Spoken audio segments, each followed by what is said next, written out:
ہمارے دل میں ایک مخصوص راستے سے کرنٹ سرکولیٹ کرتا ہے۔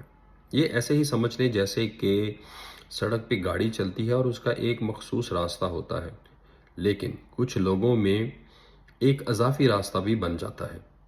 اس اضافی راستے کی روک تھام کے لیے کوئی بھی میکانزم نہیں ہوتا، کیونکہ وہ نیچرل نہیں ہوتا۔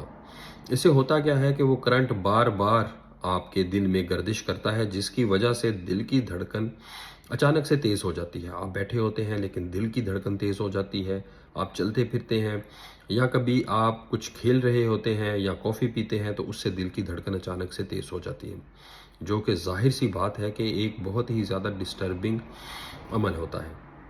اسی طرح سے اگر کسی بھی شخص کو یہ مسئلہ ہے تو اس کو چاہیے کہ فوراً کارڈیالوجسٹ کے پاس جائے، اپنی ECG کروائے اور ایک الیکٹرو فزیولوجی نامی ٹیسٹ ہوتا ہے وہ کروائے، اور چیک کریں کہ کیا واقعہ ہی یہ اضافی راستہ ان کے دل میں موجود ہے۔ تو اس کے لیے ایک چھوٹا سا پروسیجر ہوتا ہے، اور یہ پروسیجر آپ کو زندگی بھر کی یہ جو دل کی دھڑکن تیز ہونے والی بیماری ہے اس سے محفوظ رکھ سکتا ہے۔